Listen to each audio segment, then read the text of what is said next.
What this city deserved was a run to the World Series for its baseball team. What this city deserved was vengeance for 2022 and the type of special sports run befitting this passionate, loyal fan base.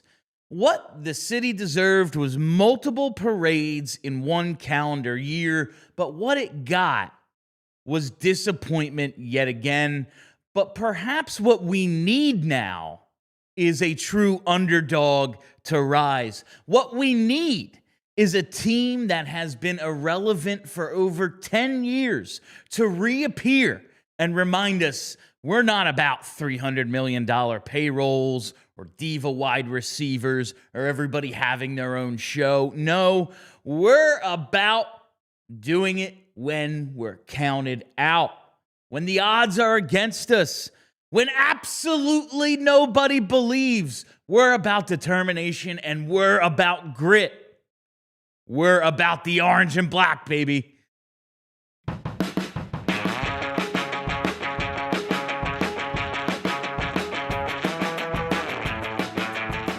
Hey, everybody, how you doing?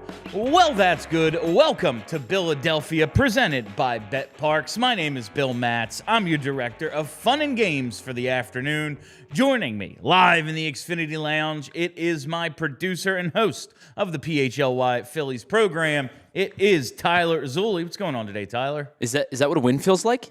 Is that a victory? I gotta tell you, I am fired up today. We are going to actually spend a considerable amount of time on today's show talking about those Philadelphia Flyers. But first, we gotta hit some headlines. Very first thing I want to get to today, Mariners up 2-0 in the ALCS. They won the first two games on the road. And it's kind of hard. I know like a lot of us maybe checked out of baseball if you're not a diehard baseball fan. Maybe you're just rooting against everyone because you're mad, and I absolutely understand that. But it kind of feels like you need to be rooting for the Dodgers. You need to be rooting against the Dodgers. No, the hell I do not. You need to be rooting for the Seattle Mariners. Like, they've never been to the World Series, let alone won it. And it just feels like so much of a movie. Like a potential Mariners never having been there against Dodgers, the evil empire at this point. Just kind of feels like one of those stories you're going to want to be in on. It's hard not rooting for the Mariners, even though I just kind of hate everybody and hope baseball ceases to exist. If there has to be a World Series champion this year, which I suppose there does, it's hard not to root for Seattle right now, is it not? Yeah, I think so. I mean, I think, and the thing is with Seattle, and I've, watching them over the last couple of weeks specifically, was like, they're kind of built similarly to the Phillies, really good pitching staff. Their bullpen has been very good for the most part. Top four is the expectation is the top four kind of carries the rest of the lineup. Now, we expected it to be Suarez. It's actually been Polanco. But that top four is really just they grind out at bats. They make you work. It's everything we wanted the Phillies to do to the Dodgers. And they've done a really excellent job in these first two games. First game was really low scoring. It was fun. Yesterday, they just kind of blow them out of the water. Ends up being a pretty big win. It's a fun Mariners team to watch. It is. All right, next headline today. Monday Night Football shows us that perhaps the Eagles' struggles aren't anything different than basically the whole rest of the league. Maybe this is just one of those years where everyone's kind of mediocre. The Commanders lost to the Bears, and the Bills lost to the Falcons. We saw the Lions on Sunday lose to a Chiefs team that's just been like, so far this year. A few weeks ago, we saw the Packers lose to the Browns. Baltimore straight up stinks. The Birds still have the division lead. They're a game behind Tampa with the head-to-head tiebreaker for the best record in the conference. All they have to do is make some adjustments and move forward. They've done it before. But, yeah, absolutely. They have to be significantly better in all phases. But so, too, does basically the rest of the league. So I feel like after coming away from this week of football, not having the Birds on Sunday or Monday, kind of getting to put them behind us, I'm able to take a step back and go, things are not good. It's not as if I am pleased with the way things are going for the Philadelphia Eagles, but is there a team in the league, maybe Tampa, where you can go, oh yes, things are going so well for us? Like, are the Indianapolis Colts with Daniel Jones the team that things are going well for? Because if that's the case, maybe you just don't need to be a great team this year. Yeah, it's a weird year in the league. It's a very weird year. And like you said, the Colts are probably, to everybody, I wasn't sure if they were going to win 5 games all year.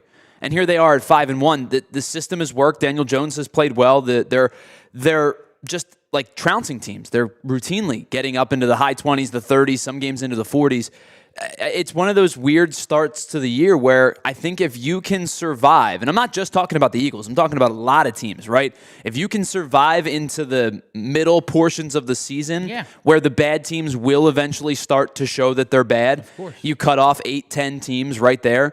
It's about being like one of the 16 as opposed to one of the 22. You know what I mean? And I think if at that point, the better rosters will start to push themselves up a little bit. Not to say that there isn't problems with the Eagles right now. There definitely are. They exist, and they're not good. But I think there's what we've seen over the last couple of weeks is there aren't many complete teams right now. And if you can bide your time enough just to become the complete team, that's probably good enough to at least get you into the postseason. It's absolutely going to be good enough to get them into the postseason, and I got to believe this team can get it together because while there might not be a complete team, they have the makings of a complete team. They're not there. It's going to take some work. But like Tyler said, get to Thanksgiving. Get to Thanksgiving, keep your head above water, and maybe then you can make an actual run. And it's not just, it's not 14-15 win, dominate all season, see the NFC comes through the link. We're 7-point favorites in the Super Bowl. Maybe it's not that, but there's still plenty of time to get this thing figured out. And you look around the league and go, who's awesome? Who you worried about? We thought the Eagles would be the team everyone's worried about. So far, that hasn't been the case, but maybe it's just one of those years. And finally, the final headline before we hit our first break of the day.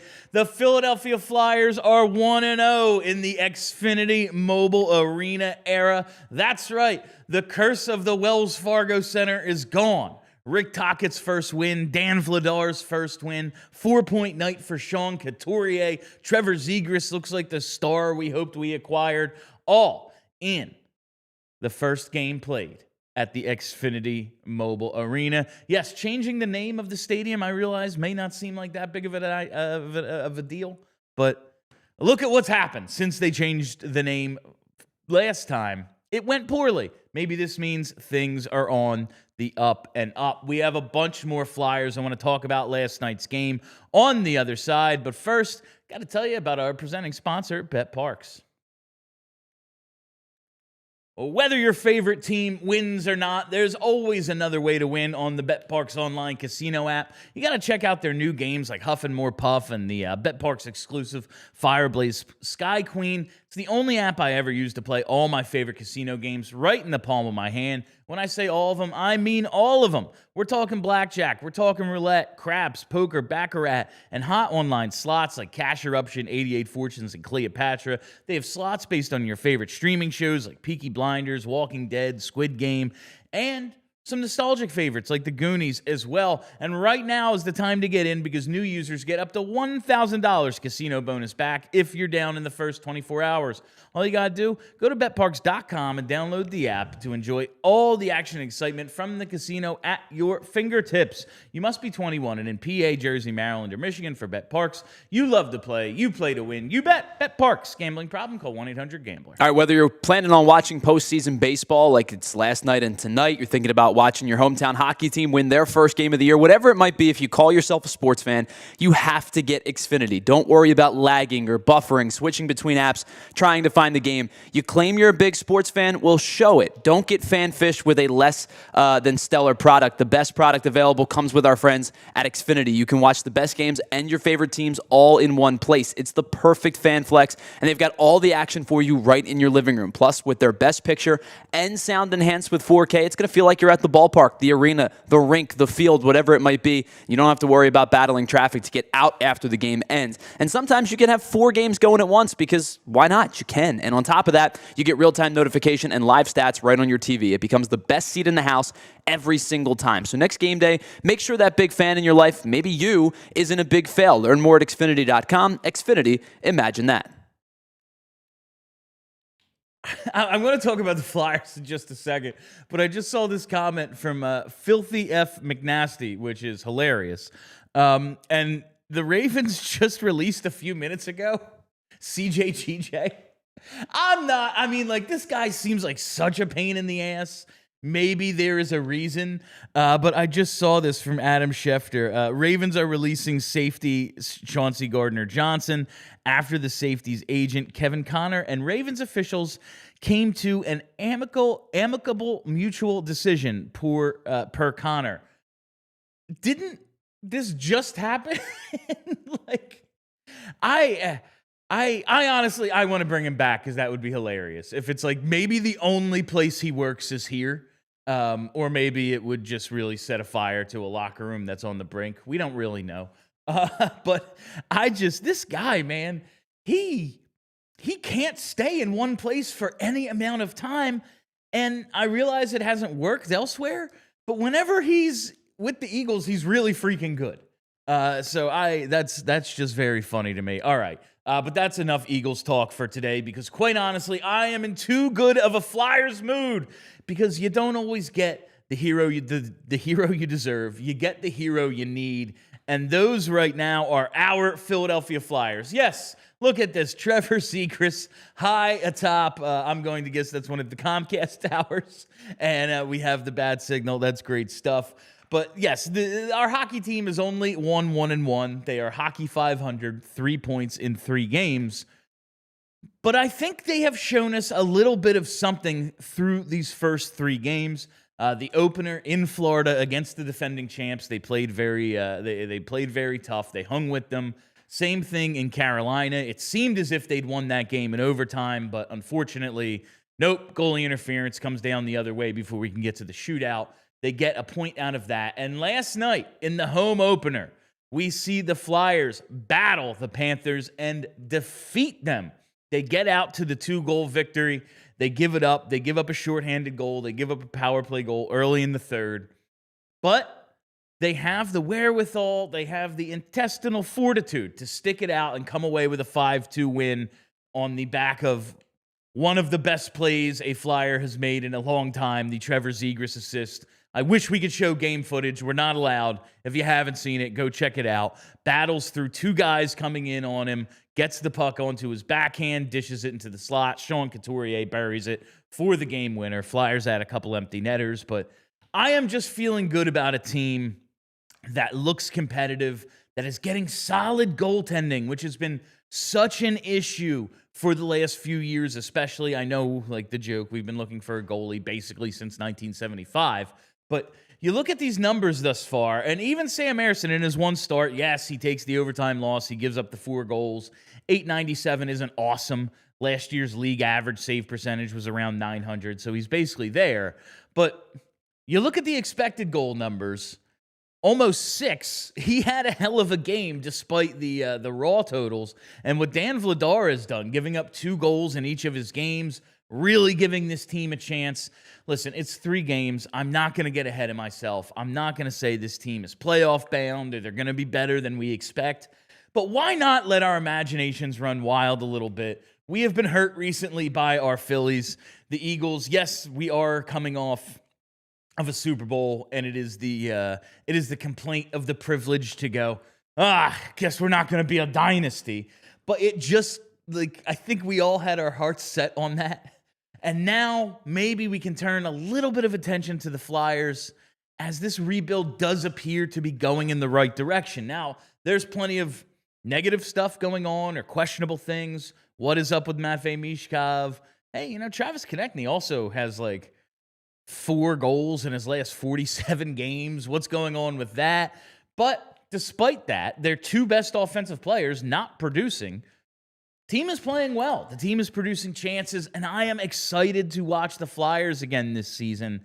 And I do think maybe, just maybe, there's a little bit something behind the honoring of Bernie Parent, because the ceremony last night, the crowd was absolutely on fire. It's one of the best crowds outside of the Cutter game, because that was a different thing. That was a different thing altogether.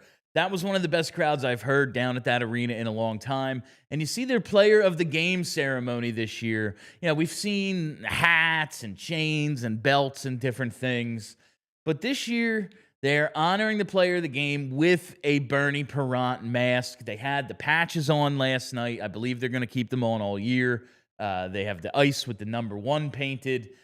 It's just maybe coming together at the right time that this is that team you didn't see coming that sneaks into the playoffs. And yeah, man, we have our sights set on much more than making the playoffs, going out in 6 the way it's been for the last 10 plus years.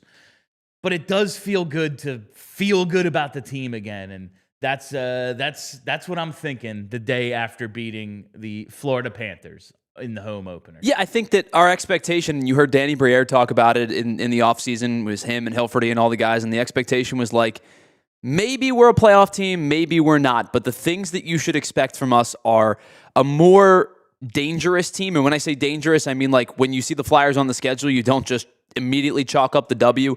Do they make the postseason? I'm not sure they're talented enough just yet, but it is nice to see, as you brought up, right? Like TK hasn't contributed a whole lot. Michkov is the playing time is weird, but the Brinks-Cates line has been awesome, right? Those 2 guys have been impeccable. Zegras last night looked like a guy that wants a new contract, right? He wants that extension. Not only does he make the pass, which is unbelievable in and of itself, but battles off the physicality to make the pass. And, so far through the first 3 games, like, as you brought up, you're getting fairly solid goaltending play. Vladar's been really good. And you've gone up against 2 of probably, I don't know, the 3 best teams in the Eastern Conference. Probably, 2 of maybe 3. 2 of 2, yeah. Even without Barkov. And I understand that that's a big loss for them. But you've played Florida twice and Carolina twice, and you've come out with 3 points. And if you would have said 3 points of those 3 games, I would have said that's a really encouraging start to the year. No, it is. I think that's the biggest thing, is it's encouraging. The team has played, I just saw the comment, they've played objectively well in the first 3 games. Listen, it's hockey. It's basically pinball out there. Sometimes you win, sometimes you lose, especially early in the regular season. Like, who the hell knows, man? Like, there's a guy with huge freaking pads on that sometimes stands on his head and sometimes looks like he doesn't know what the hell he's doing, a la 2 of the Flyers goalies last season. And you win or lose because of that, and it doesn't really reflect how well the team played.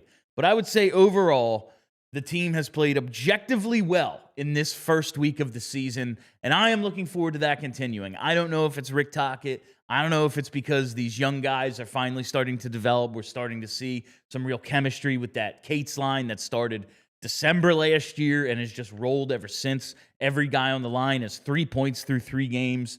Mishkov not even going yet, but Sean Couturier turns back the clock last night. It is exciting to be a Flyers fan because it's going in the right direction.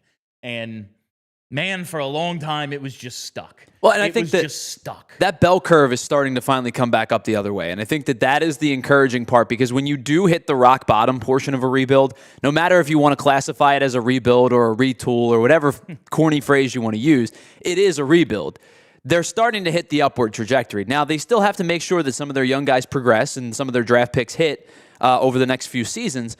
But I think they're starting to hit that upward trajectory, which is finally a nice change of pace. The plan is finally starting to come together, like Tyler said. You see Porter Martone over at Michigan State scores a goal in his very first shift, basically.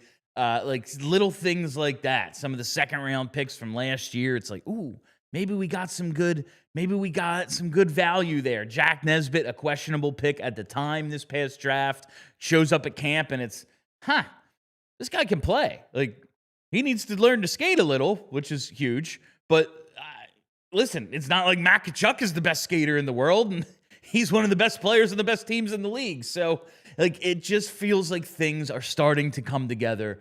And that, as somebody who is going into, and more than, this is my 10th season working with Charlie and Kelly. We have been doing this a long, long time. To feel like there's a plan and it's moving in the right direction just really, really, it warms the heart after watching this team struggle with relevance over the last 10, 15 years. All right. We have one more break, then we have a Matz Hates Mornings. We have People Are Strange. We'll see what we can get to up in this next segment, but I got to tell you about Rothman.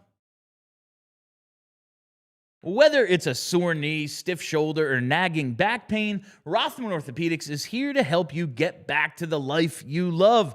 Their team of specialists treats all kinds of orthopedic issues, from everyday strains to long-term joint pain, with care that's efficient, effective, and close to home. Don't let pain keep you sidelined. Schedule an appointment today at rothmanortho.com/PHLY. Rothman Orthopedics, your mobility, our mission. All right, listen, did you wake up yesterday or today and be like, whoa, where did summer go? Because I sure did. It's been kind of cold, it's been windy, it's been damp. And when the weather starts to turn chilly, the last thing you need is your home projects to pile up. So with Ace Hardware Home Services, they bring the local trusted pros right to your door to help you get started and get your home ready for the colder months. Don't wait until November and December and you're worrying about, is it going to be even warm enough to be in the house? Because whatever it is, whether it's heating tune-ups, plumbing fixes, generators, emergency repairs, their experts handle it all. There's no guesswork, there's no stress. They just bring the local pros that you know are going to get the job done right the first time, and satisfaction is guaranteed. So find the help that you need on your next home project, and don't wait. Go to acehardwarehomeservices.com today. All right, let's hit some social studies, Tyler, because this is something I think everybody has been talking about since the Sixers decided to bring back their 2001 era black jerseys. Not only are the jerseys returning, not only are they going to pay homage to the court from back then, but we're going to see hip-hop. That's right, hip-hop is coming back, and even the guy who played hip-hop, who now, that was, it was 25 years ago, and he's going to be donning the rabbit suit again. I don't like to think of mascots as dudes in suits. I like to think of them as actual creatures. But I think it's cool that they're going to bring back not only hip-hop, but the original dude who played hip-hop as well. I have it in the Alex Coffey story here, what his name was. Bill Roth. Bill Roth played hip-hop from 1998 to 2011. I feel like that is a long time considering all the crazy stuff he was doing. That's the thing. Like, he's not in Disney World waving at people, right? Like, he was doing some serious flips and tricks and stuff. And I do remember, I'm fairly, didn't he tear something one time? Like an ACL or an Achilles or something? Like, he got the Alex Coffey story in the Inquirer about it says like he's just hoping not to tear an ACL. Oh, so maybe that's what it was. That could very well be alluding to the fact that he's done it before, and now it's 20 years later, and he's hoping not to do it again. But I just think that's cool. I think it's exciting. I like when we pay a little bit of homage to the era before, and if you're going to do a throwback night, do it all the way. Make it the whole show, because that's what people love and remember. Listen, you can't get AI out there. You can't get Matumbo out there. So it's going to have to be this sort of thing. And I think it's really cool. I want to hit this other thing real quick, too, in social studies, because I like Mike McDaniel. I do. I find him entertaining. I think he is a victim of, the Peter principle. Like, rising to the level of his incompetence is basically where I see him. He can sit in a room and design plays all day. Now that he's in charge, it's like, yeah, man, I'm not a freaking head coach. But I gotta really disagree with his comments about Tua here. You guys caught me before I heard them, so it was kind of like, it doesn't surprise me whatever reaction. I think, regardless of an intent and what was on Tua's mind after a loss as the franchise quarterback. That's not the forum to displace that. I think he knows that now. I do honestly believe it was not. There's no ill intention, but you're talking about I think kind of a misguided representation of player orchestrated film sessions. Now, what he's talking about there is Tua post-game this week called out his teammates for missing meetings, players-only meetings, player-orchestrated film sessions, and after the game, Mike McDaniel was asked about it, apparently hadn't heard the comments, and said, well, leaders lead by holding their teammates accountable. And now that he's actually heard the comments, he's backtracking and saying that wasn't the forum. Maybe I just support all left-handed quarterbacks. That could be my flaw here. But if the players are missing the meetings, what is the forum to call them out on? Maybe grow up and show up to your job, and you won't get called out in the media. Like, I have no problem with the leader of the team, the quarterback, being like, yeah, man, we stink. And one of the reasons we stink is people aren't committed enough. Like, it's that simple. And if you're not going to show up to meetings, you are subject to being called out. It just seems very simple to me, Tyler. Yeah, I don't necessarily have any issue with Tua doing what he did and calling out his team. He not only, like as McDaniel said, not only is he a leader, but you're in a public-facing role, right? And I often think about if it went the other way and it was just allowed to perpetuate, those issues only get worse. Those problems only, because then you go, well, you know, because then if the good players are not allowed to show up, then the backups start going, well, if they don't show up, maybe I won't show up. And then nobody shows up. And it just becomes a free-for-all a mess. I really don't have a problem with Tua. You know, and I know there's like a keep it internal, right? Keep the family stuff inside the family, right? That's what the meetings are for. That's exactly Go what. to them. Right. And so I think in that regard, like, it probably was a last straw more than anything, where it was like, guys, I don't know how else to communicate this with you to show up. We suck right now. Oh, well, maybe we should have called a meeting. Tried that. Tried that. This was my next thing. All right. Let's finish up with some Matz Hates Mornings today. I swear we will eventually get to this grandpa who robbed the grocery store story that I've been working on, that I've had in the outline for like 2 weeks. We will eventually get to it, maybe as soon as tomorrow. But I want to hit some Matz Hates Mornings because the elevator is still out. Now, yes, my fat ass could probably use the exercise. We are, however, on the 7th freaking floor, and the elevator is but a side note to this story, because the elevator being out leads to what I'm actually complaining about to end today's show. After climbing 7 flights of steps, I need to cool down. I am a sweaty mess. I have to appear on camera. I'm hot. I just climbed 7 flights of stairs. Everybody today is complaining about how cold the office is, and they're messing with the thermostat. Why? Why do you think it's cold in here? Because I just sweated my ass off to come up the freaking steps. Try putting on a hoodie. Just try putting on a hoodie. I know everybody in the office has at least like 2 PHLY hoodies. Bring one here and wear it, because I'm sweating my ass off after I climb the stairs. I got to be honest. I wish you would have done this literally any other day, because I am one of the culprits of it's too cold in here because I'm perpetually cold. But today is a really bad day for it, because I said, oh, there's no Philly show. You only see me from like the torso up on Bill's show. I'm producing the Flyers with you guys today, right? I'm just producing. I'm not on camera. I'm like, I'm just going in to be comfortable. I'm going to go in shorts because I'm going to be comfortable today. Tyler, you picked the one day. We all know the motivation behind the shorts is after climbing 7 flights of steps, you knew you were going to have a good pump on and wanted to show off the calves. Got to show off the calves, there is of course. Absolutely no That's other what it reason was. for Yep. it. It is not cool, or is not warm outside. You knew it's going to be cool in here. There's only one explanation. Yeah, that's what it was. It was just me trying to show off the fact that I haven't been to the gym in almost 4 months. But no, I get your point, and you just happened for me personally to pick literally the one day that I'm like, I don't have an argument. I guess you're right. VG and Gargano are sitting here like turning on the heat. I'm like, I'm gonna die. But that is all the time we have for you on Philadelphia this morning. Thank you all for listening. Thanks for hanging out. And yes, absolutely, hit that like button. Without the likes, I might have a heart attack on the steps. With the likes, I might feel a little good good enough to at least get through that part of my day.